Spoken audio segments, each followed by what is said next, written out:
Season 17 is over. Now Season 18 lives. Woo! And with Season 18 comes a whole heap of firsts. Woo!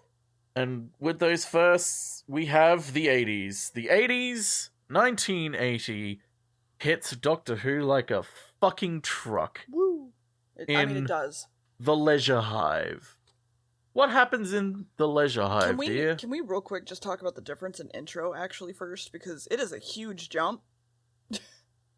Yep, there's a massive jump. It's, Go ahead. I'll talk a little bit more about it between parts, Okay. but That's fair. essentially, whole new producer came in and was like, I'm shaking things up. So it's like new people for everything, new writers, new script editors, new costume designers, new music, new effects, everything new. We are going with a fresh slate. We are shaking Doctor Who up. Everybody's and with fired. that came the 80s. Kind of, yeah. Oh, Jesus, actually, oh god.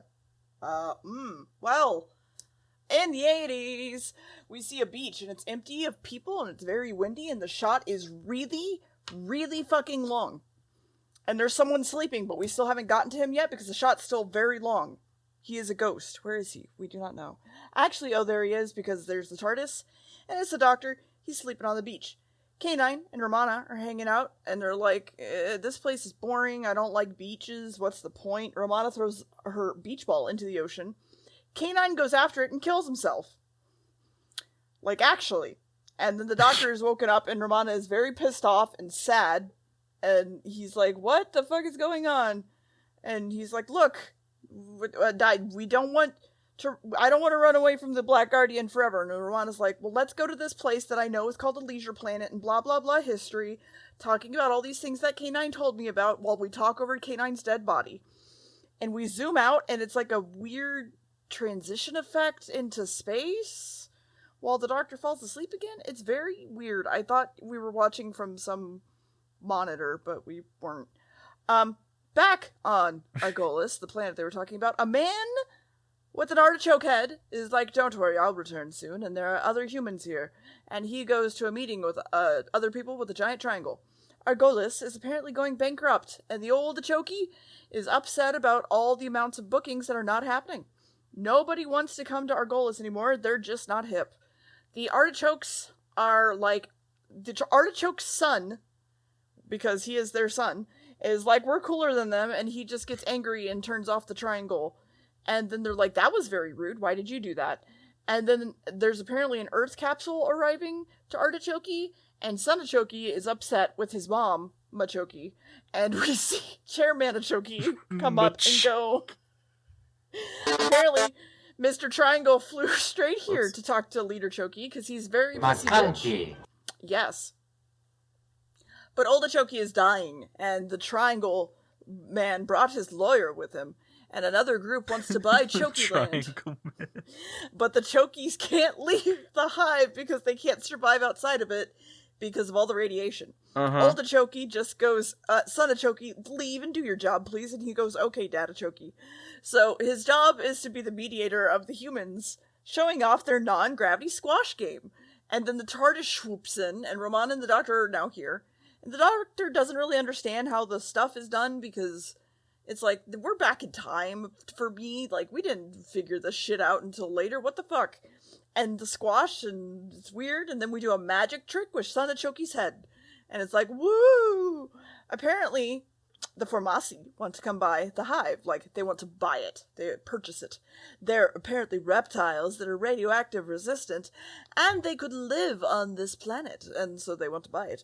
But the old Choki's pee falls out of his head, and he ages even more, because that's how he dies. And he still doesn't want to sell their home. Cut to outside, in the radioactive gravel, where stuff is hissing, and there's silhouettes of things doing stuff, and they look reptilian, sort of. And the Doctor learns how they did the squash thing, and everyone is going to learn about tachyons. And those silhouettes are using a big slice of prosciutto to cover themselves like a blanket, attach it to the wall, and break in. The lizard prosciutto has gotten in, and it shuts off the hole and puts the wall back in place. Oldachokey is Yep. still not Mhm. wanting to settle, by the way, and he loses another P. Another Chokey comes in and says we can't do anything. He's dead, basically. Oops. The lizards, meanwhile, are wandering around and looking at humans doing squash and various other things. Another Earthship is arriving, and it's very slow. Lady Chokey has come up from Earth, and she is now the chairman, because the old Chokey man died. And we won't just tell the sun just yet, apparently. Also, apparently, we have to learn to... We've learned to manipulate time and not just play squash. So that's fun.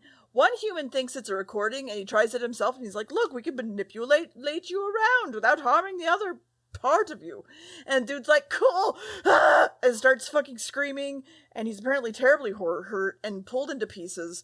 And Mama Chokey has just requested the doctor to come specifically to her. Also, the Lady Chokey is showing everyone that time travel is possible, and we see a lady experimented on become slowly younger. And the doctor walks in and goes, hi. They think he's the Earth scientist, and then she's like, he's not the Earth scientist. But because we've seen all their experiments, that's not good. And also, Earth dude is now dead. Like, full dead. And the experiment was apparently a fake, because even Romana noticed that her necklace was different, and it was a different lady. But a warning has been put out for the two of them, Romana and the doctor, and they hide from some chokies and sneak around, and the doctor runs into a weird, maybe wax chokey figure and goes, I wonder. And the Romana tries to go into the TARDIS and pulls the doctor by his scarf, but it's not connected to him.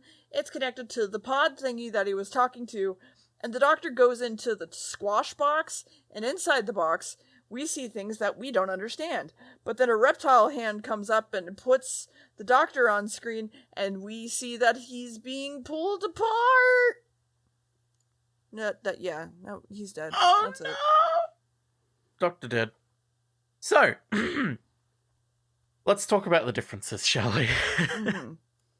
So, John Nathan Turner, a name you may recognize from earlier, was a production floor assistant for a lot of the 70s, and he has built his way up through the BBC and is now the producer of Doctor Who.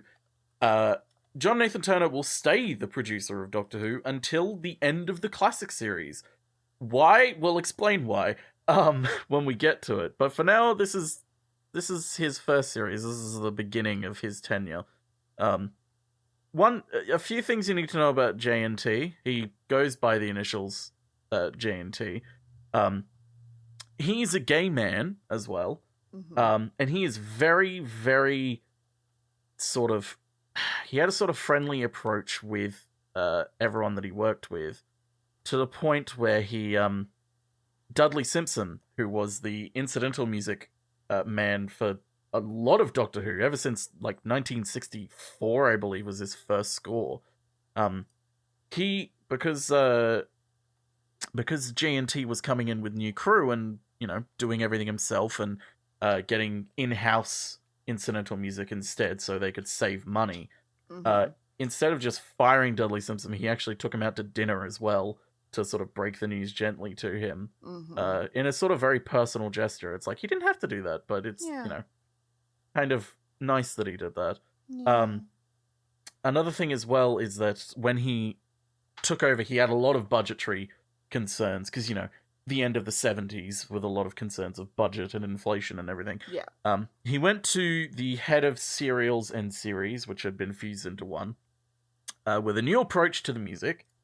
He wanted a specific sort of band in-house to score it, but the head of serials believed it was too trippy, and was thinking that, he was way too out there and way too it's going to cost too much. But JNT was actually thinking of the budget, because Dudley Simpson used a band of about 6 musicians, but JNT was like, this is like costing us way too much, we need to do it in South.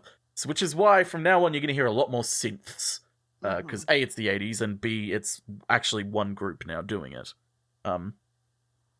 New intro, completely new intro, new arrangement of the theme by Peter Howell, and a new visual component to the theme by Sid Sutton.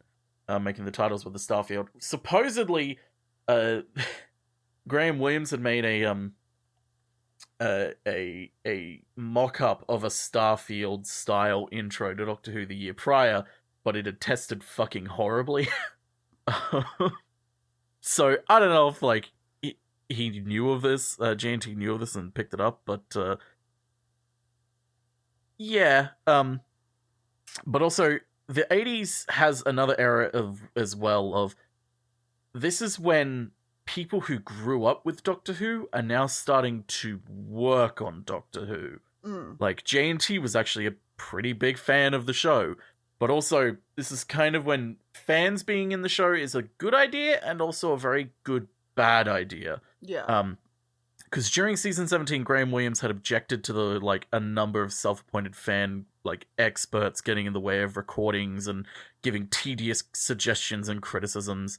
The chief of which is a man called Ian Levine, who we'll talk about when we get to the Sixth Doctor's era, because then I get to talk about Doctor in Distress. He's kind of, at the time, one of the least obnoxious, apparently. He's a DJ nearby, but was a record producer and entrepreneur. And he kind of gained the position of sort of law consultant in a way on the show as they went later on, which led to a lot of odd things happening. And with season 18, he became the sort of official fan opinion, correcting errors of continuity and making suggestions as to what to try next. And his influence grew and grew until he actually was hired by the show, which I saw as a pretty fucking big mistake. We could talk more about it as we go by. Anyway, so that's the 80s. The 80s definitely affected Doctor Who, and this is the beginning of it. This is smack bang on 80s, by the way. Technically the last season ended in 1980, but this one also smack bang in the middle of 1980. So it's the stark difference between the two. Mm-hmm. Also very clearly influenced by Star Wars, which makes sense because Star Wars had such a massive fucking influence on everything after it came out for such a long time. But anyway, what happened in part 2, dear? The Doctor's been pulled apart. Part 2 things, now mostly. What? So we get a flashback, a Choky bit, and then the Doctor is screaming while the reptile thing leaves. The Choky doesn't know how it activated with him inside, but then they talk more before the Doctor is just like, do X, and they're like, what? And they stare at him like, how did you, what? Why are you, okay. Another Earth ship is arriving, by the way. Also, the Doctor apparently put a hole in the back of the box and says that the tachycardia, whatever, are the reason it's unstable. And then gets captured and brought to Lady Choky. And she's currently like, it's weird how much you know. And the Doctor's like, I'm from Gallifrey. And Lady Choky's like, do you know about time? And he's like, I mean, maybe. You did see the experiments. So would you take a look at them? We're peaceful, but we're also going to hold you hostage, lol. So let's rerun the experiment first, actually, so that we can make sure what was right and what was wrong. All of them are now looking out a window and go, look at all the pretty dust. We can't live here for 3 more centuries, Choky. And the wars were only apparently lasting for 20 minutes, and the Hive was made to be like, no, war bad. Everyone needs to understand each other. Please. We have to survive. We have to make sure that people understand. But we see the reptile thing also making adjustments to a weird button and the computer wires, and while being shown a simulation, it stops working, and the Lady Choky's like, what the fuck is going on? Also, all the other Chokys are apparently sterile because of the war. Lady Choky goes, I guess, I'm also dying because a pea fell off, and the war did it. Oops. And then the humans are talking about how time totally works, and arguing about how he can't demonstrate it right now because it just won't. I need time. And Hardin and a guy who I deemed Glasses have apparently worked together on this, but it was all fake. Stimson. And if we bring in the Doctor, we're ruined. And then comes in the Doctor, and they're like, no, stop it, radiation. And he's like, oh, okay. And then they all leave. So also, if all of you go up top, it's much nicer to look at. So they all do that. And Ramona walks up and goes, I can help because I'm a girl and I'm stupid, so you can't tell. that I know more than I say I do. So we talk about some science stuff, and then Hardin basically admits like it's all bullshit. And Glasses is like, oh god. And he also needs to ask to leave really fast. So he's knocking on the door of Triangle Man, looking for help. Out of here. And we see a reptile thing coming up behind him. And so he breaks and enters the room, and Triangle's not there. But it's a very green room. And we also check the closet, and there's like a weird skin suit with like no eyes. It's weird. So he runs away, but drops his iconic glasses, which the reptile then steps on. And he runs away into the squash chamber room and gets scared because he can't see without his glasses. And then he's dead from the reptile hand thingy. Romana, meanwhile, is helping the dude actually do time stuff, and they can stop time now, but what about reversing it? Oh, by the way, where's the doctor? He's over here doing weird computer shit and overwriting things. Triangle has brought him his scarf, and he's like, oh, thank you. And he takes it all the way back to Dead Glasses. That's not great. So I guess the scarf killed him? Woo! He's called a murderer. They think he's evil, and he's like, I swear I'm innocent on this really big helmet. And they're like, okay, cool. And Romana, by the way, is back trying to get the sand backwards, but it also might blow up. And nothing is happening. Increase the power, does nothing. Increase the power, does not. Oh, wait. Ooh. And then it does something. And then they run off, being like, we've actually done it. And then while they've run away and left their experiment to just keep going, the hourglass, like, melts and becomes radioactive. Lady Choki doesn't want to listen to any of the shit anyone is saying, and Sonichoki comes in to put him. It basically says the doctor should be put in fire because that's what the old war dude did, and we should do that. And so they want to test the time reversing thing, right? And she goes, I'll do it, but they're like, no, we need to test it on something else first, and so we're gonna do it on the doctor because we're totally peaceful. Romana, headed back to the lab to do something, notices the hourglass after they have finished setting up and realized she fucked up. And so it's time to run very fast back to the doctor to try to stop it. But they're like, you cannot stop it. It is too late. And she's like, we have to get him out. And then he walks out and he's really fucking old. Ain't we all? Yeah. Ain't we all? In this day and age, all the time. All the time. Every day. I feel old all the time. So old. Yep. So. Mm-hmm. Go on. This is more to do with everything else. So the doctor also got a costume update, as you saw. Yeah. More of a burgundy scarf and coach look, sort of very more reds and browns rather than the sort of before sort of beiges and almost rainbow in a way. And also the addition of question marks on the collars. It's kind of the more noticeable thing for me, but that's for different reasons. Yeah, John Nathan Turner had decided that the Doctor's look needed to be modified, with mainly thinking about merchandising. Mm-hmm. He saw the question mark shirt in particular as a commercial possibility. Sort of, Doctor Who, question marks. Yeah, you could do something with that. Yeah. And question marks will now haunt all the Doctors from this point on. Joy. Until, of course, we get to modern day Doctor Who, which they don't do that anymore. Why? No. Tom Baker wanted the high boots that he had from earlier years, because, occasionally he would wear the high boots, which were just his boots. So John Nathan Turner was like, you know what? Sure, fucking have your high boots. Whatever, I don't care anymore. Yeah. Fuck it. Fuck it. Yeah, it's like, fuck it. So, another thing as well is that because Graham William was... Remember, Graham William was given Doctor Who after Philip Hinchcliffe had, completely fucked the budget and had a few complaints about, racism and the show and everything. And so, he was a bit pissed off that he had his own project of Doctor Who taken away from him. He tried to put his own stamp on the series in the late 70s, but was, hampered by BBC's hierarchy, being shitty. Inflation, Yeah.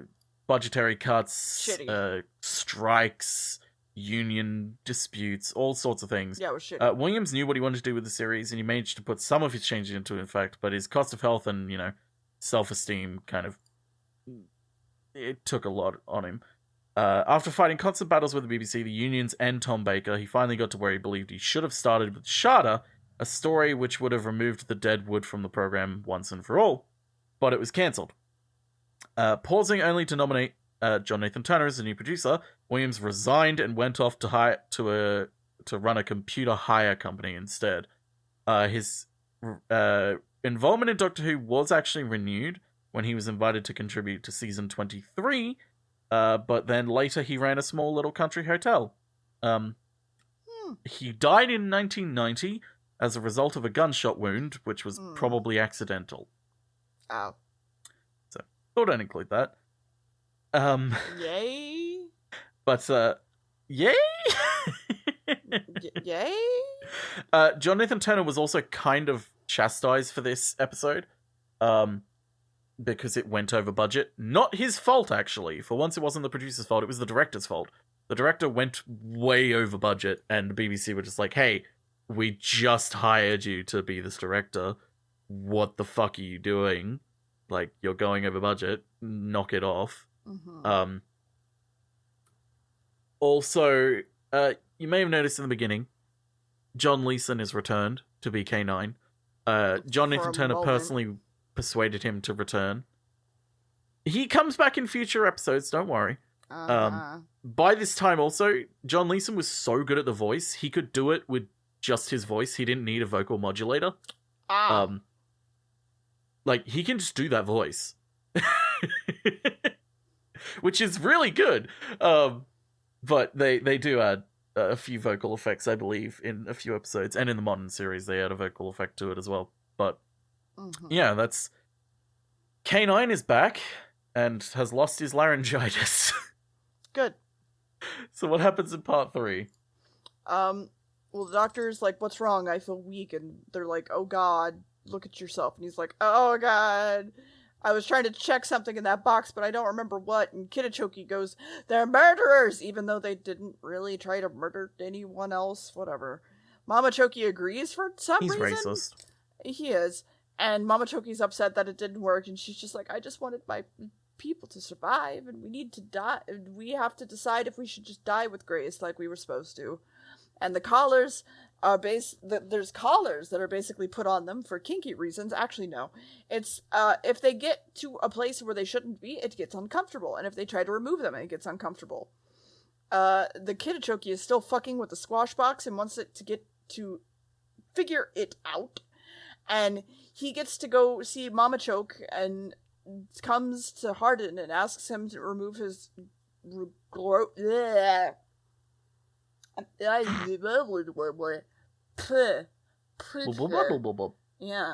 Asks him to remove his gross alien stuff. And Hardin's like, what the fuck? I'm not an... Okay. Hardin admits to lying about what really happened, and they're like, okay, we only give you one more chance to actually figure it out. And Kid Choki's like, no! And the Doctor and Romana talk about some stuff, but then wait, why is Kid Choki young if everyone else is old and sterile? This is weird. And there apparently is a second circuit in the fucking squash box, then that's not great. Triangle comes in and goes, oh God, you are so old. And his son is smiling for some reason through all of this, just like, and it's totally not suspicious. And Choki wants to literally publicly execute the Doctor, and no one fucking questions this. Hardin comes in to get the Doctor and goes, please, we need to look at the generator. Wait, hold on. What if it makes people? And cut to the terms of the Famasi deal, and the alternative is, like, we just all die together. Also, this deal is a private deal. We aren't the government. We do a new Argolis, by the way. There's also an option 3 that she's not talking about, Mama Choke, says Kitachoke. And then Doctor and Romana and Hardian are sneaking around as best they can to look for that Ginny.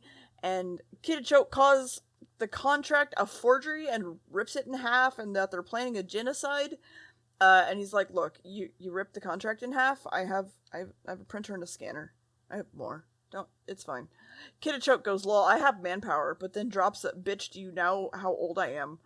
And the doctor and Hardin go in, and Romana can't go into the squash box. Romana can, just in case, because she'd aged the least out of all of them. Kiddichoke is like, lol, she's not my mom. I'm the new Artichoke. Okie dokie, I was made by the generator. And Hardin makes a distraction to an Artichoke for a bit with some math, which makes them faint from seeing it. Because the doctor wrote about, like, time, space, shit. Anyway, they're all cloned Artichokes. But wait, where are all the other Chokies? Apparently, they maybe were some disfigured mutants that they made as well. That's not great.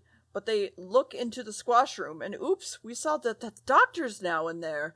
So we're now on alert, and we think the doctor is in the box, while Romana takes a box from the squash box, and something is behind her, and they see the doctor in the box, supposedly, and they're like, okay, well now let's age you like 10 million years, while the real doctor runs away. And we see that buggy reptile thing is here. He's it's more bug, honestly. And he's a friend, and he's got Romana out of the generator. And it talks to the doctor, but he can't understand it, but he kind of does. But this is a Formasi. And he shows Hardin, they show Hardin what was behind the second shield. So it was sabotage the whole time. And the doctor goes, oh god, of course. And meanwhile, Mama Choki loses her pee, and she calls it trivial. And he's calling. She loses her pee. And Kiddichoke calls her death trivial. It's one person. No one cares. No one can really understand what the Formasi is saying, so it just kind of shows to the triangle, and they're like, okay, we're gonna head that way. And then off we go, and we bring them into the triangle meeting room. And Triangle Dude is freaked out by this, and a Formasi being there, and he's like, oh god, don't touch me! Oh my god, we've revealed he's also a Formasi. Oh my god. Oh my god! Oh my god, little German boy, don't go in there! Oh my god, this place is filled with... Oh my god, my arms! I just wanted to play squash! I wanted to play zero gravity squash! It's a zero gravity squash is all I wanted! So, a new TARDIS exterior prop has made its debut as well. This time it's actually made of fiberglass instead of wood, so it will last longer. And it has a stacked roof arrangement. It's somewhat truer to the design of a genuine police box than sort of the previous version. Which is interesting. Also, this is the start of a lot more different special effects coming into play. I forget the exact name of the effects programs, but like there's a lot of small things and big things in here as well. Like when the TARDIS arrives on Argolis, it arrives not in the standard way of like, okay, flat shot, then TARDIS comes in, and then everyone can start moving, and like it's a simple shot where TARDIS isn't there, shot where TARDIS is there, fade between the two. Like that's super easy, but this time it's a moving shot, and there are people moving, but yet the TARDIS also appears. So it's like, oh shit, they're ramping it up a little bit. So you get more here and there. As the 80s go on, they get access to more video effects and even more colors with those video effects. Mm-hmm. Oh god, visual effects in the 80s are hilarious. So David Fisher also initially conceived of the Fomasi as a race of organized criminals, as Fomasi is a near anagram of mafioso, as well. Which, I'm glad it's a near, like, anagram rather than, you know, a real anagram, because that would be fucking awful. It's goblin backwards! Ugh. Oh my god, Nilbog is goblin spelled backwards! That's why the movie's called Troll! I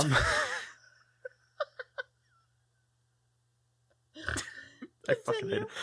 At this time as well, due to the popularity of Star Wars, science fiction had exploded.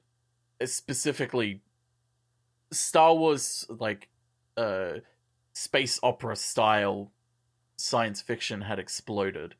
And now it had gotten to the point where companies thought they could actually compete with Doctor Who over it. So ITV, the commercial TV competitor to the BBC, premiered the American series of Buck Rogers in the 25th Century, directly opposite the first episode of this, after a high-profile promotion campaign, and was the first time that the channel actually tried to compete with Doctor Who by putting something similarly science fiction in that slot.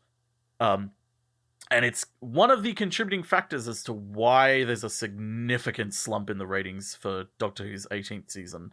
Because remember, during a lot of season 17, ITV was off the air due to strikes. So season 17 has like massive amounts of ratings because they had nothing else to watch. Whereas season 18, ITV's not only back on the air, but now they've got a program that's directly competing against Doctor Who. So compared between season 17 and 18, there's a massive ratings difference.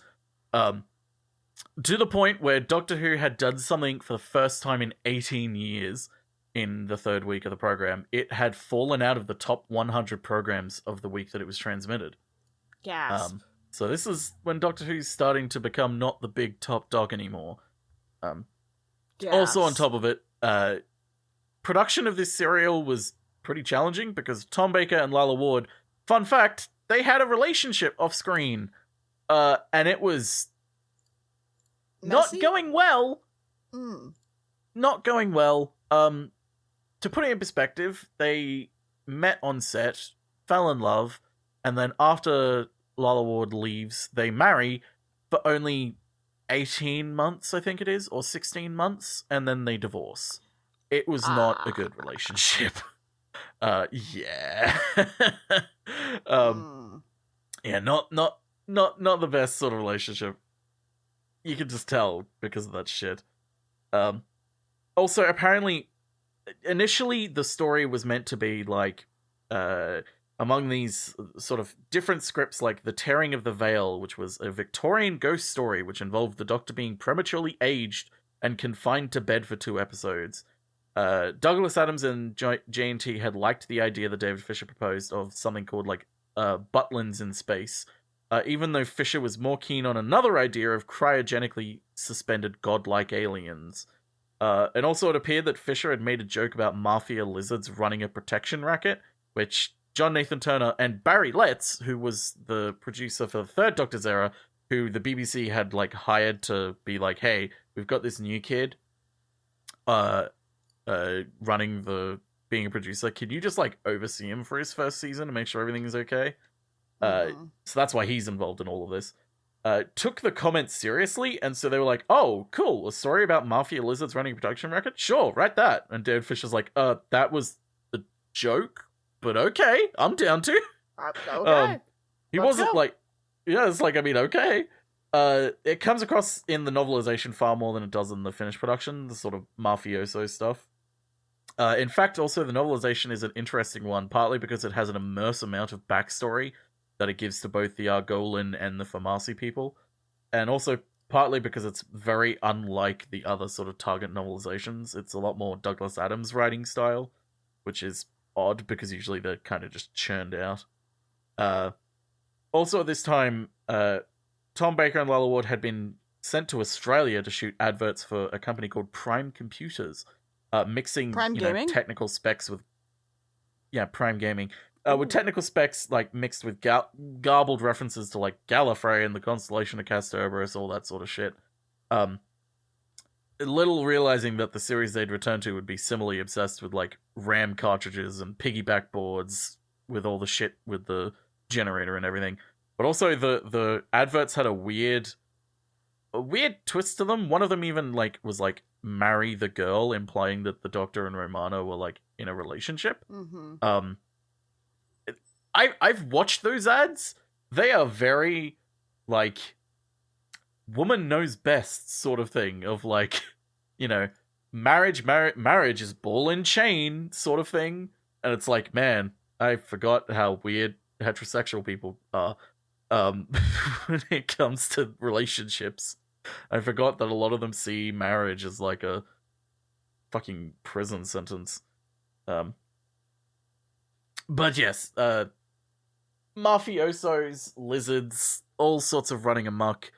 We also have the sort of overarching thing of like it's a subtle, well, not really subtle, parody of just like not parody, but it's more of a satire of the decline of tourism in the United Kingdom in the 70s because inflation and economies falling apart and Yeah. Vietnam War. Just a general decline as well. What with all the problems going on in the world. But yeah, that's what's happening in this. There's a big shake-up as we go further in the series. Sort of more things happen with different people, but we'll get to that when we get to those episodes. Mm-hmm. What happens at the end of this episode, dear? What happens in part 4? Well, we find out that the lawyer was too, and all the humans that were here that were Triangle people were Formasi. All the humans were there, so there was maybe never a murder, but no, there was a murder. They take Triangle Man's voice synth, and he's like, "Hello, I am from the Formasi government. This is my badge. I am very legal. These two people are very shitty, and they want to use this place for illegal activities, lol. And we are going to put some cotton candy on them and leave. Don't worry about it." And Kitachoki is like, "I'm gonna be fucking pissy." And he goes, "Fuck off, you old bitch. I'm not letting them leave." And the old Datoki lady falls over. Kitachoki shows up and goes, "Look, we're not letting you leave. You're gonna stay here and you're gonna fucking watch us build a fucking army." And they're like, "Listen, if you do that, you're literally just gonna start war. So, bye." And Kitachoki's like, "I'm gonna fucking kill you." The black box thing is back in the generator, so they need to put another random field frame in it. And the doctor's like, "There's one in the TARDIS." And Romana's like, "It's too risky. Let's build one." And the doctor just leaves to do it anyway. Kitachoki comes back and takes the helmet down to wear it and avenge the war dude, apparently. And he did the perfect army, I guess, something. And Lady Choki just lays down on the floor repeatedly again. Kitachoki calls for all the other artichokes and says, "Listen, I'm your leader now. Come listen to me. And let the doctor walk secretly behind all of you because you're not paying attention." So everybody's like, "Oh no, Mina's dead. What is that? Sorry, Lady Choki's dead. Oh, what is that?" It's assumed that, and the doctor sneaks into the TARDIS, but Lady Choki isn't dead. She pulls herself up and goes over to her seat and hits the announcement triangle button, and the triangle in the lab lights up, showing that she's trying to call for help. And Hardin runs off to go save his little Choki and try to help her. And Romana is now alone in the Triangle Lab and sees the doctor doing the thing he said he was going to do. And she's like, "God damn it." And runs down there as fast as she can. She's like, "No, don't turn on the generator. The doctor's in there." And the Kitachoki's like, "Ha ha ha." And blow up the Formasi, which they do. And they blow up the ship that's taking off. And he himself goes into the squash box and we copy paste him a bunch. And Romana is being dragged outside to die. The entire army continues to be built. Hardin, meanwhile, I need a sip of water. Hardin needs a sip of water. What's up? Hardin takes a sip of water and then is trying to get Lady Choki, who's not just yet dead, into the machine to save her. And we see that, oops, the doctor was actually under the helmet of the first dude, and he's young again. And then he disappears because, he's fine now. And he was just a tachyon image. And we see that the Kitachoki realizes that it's not actually working because his dudes are just going poof. And also, they're all the doctor, and I fucking called it. Another Choki has found the Lady Choki dead, and then gets attacked by Hardin, who carries her off, and the doctor was the last one that exited first, so he's okay. And he's like, "Yeah, I guess I'm the real one, I think. He's okay. Oh god, Mina. Lady Choki, oh no." So everybody runs off. Kid Choki is freaking out, saying, "Kill Mama Choki. I want to be the leader. I want to be the leader. I want to be the leader." And now both of them are in there in the box. But the doctor's like, "I set the box on rejuvenation, so oops." And we don't know what's happening. So the doctor takes that weird war helmet and chucks it at something that makes an explosion that saves the day, I guess. Cut to the door opening, and Lady Choki, not old, is okay. And Kid Choki is a baby Choki now. He's a little baby Choki. And all the Formasi are okay. And the baby does not stop fucking crying. The Formasi are okay because the evil Formasi tried to take the ship and leaves. And they got blown up. So let's all go discuss this in the boardroom about what happened and figure shit out. Hardin, here, take this baby. Get away from the child. Hardin, take this baby. We should just go. Oh God, the baby. And the doctor's like, I don't want to take the randomizer this time because I fuck it. Let's go. And they leave. I'm sick of that shit. Fuck it. Fuck it.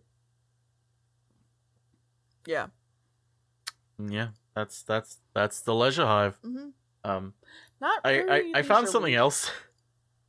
Go on. Not very leisurely. I mean, they do quip about that at the end. They're like, well, that was an exhausting holiday. And he's like, if that's holiday, I can't wait to get back to work.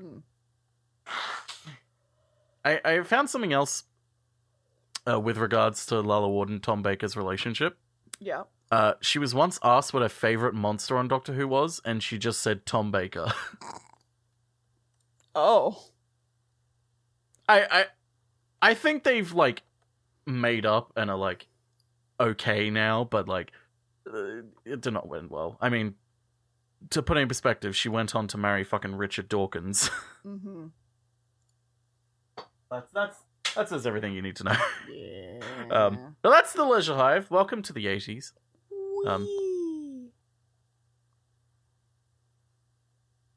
We, the 80s, we. We're in the 80s, we. That's what the 80s sound like. We. Mm-hmm. We. What do you think, dude? I put it at a 6 out of 10 because I liked it at first, and then some shit started happening, and I started fucking hating Kitachoki more and more and more and more. I hate him so much. I just wanted him to shut the fuck up and go away. I was just like, I'm more interested in the other parts of the story. Baby Choki? Kid Choki. Baby Choki, yeah. I was like, I am more interested in the other parts of the story. You are literally ruining the other parts of the story for me. Sort of thing. So I gave it like a 6 out of 10.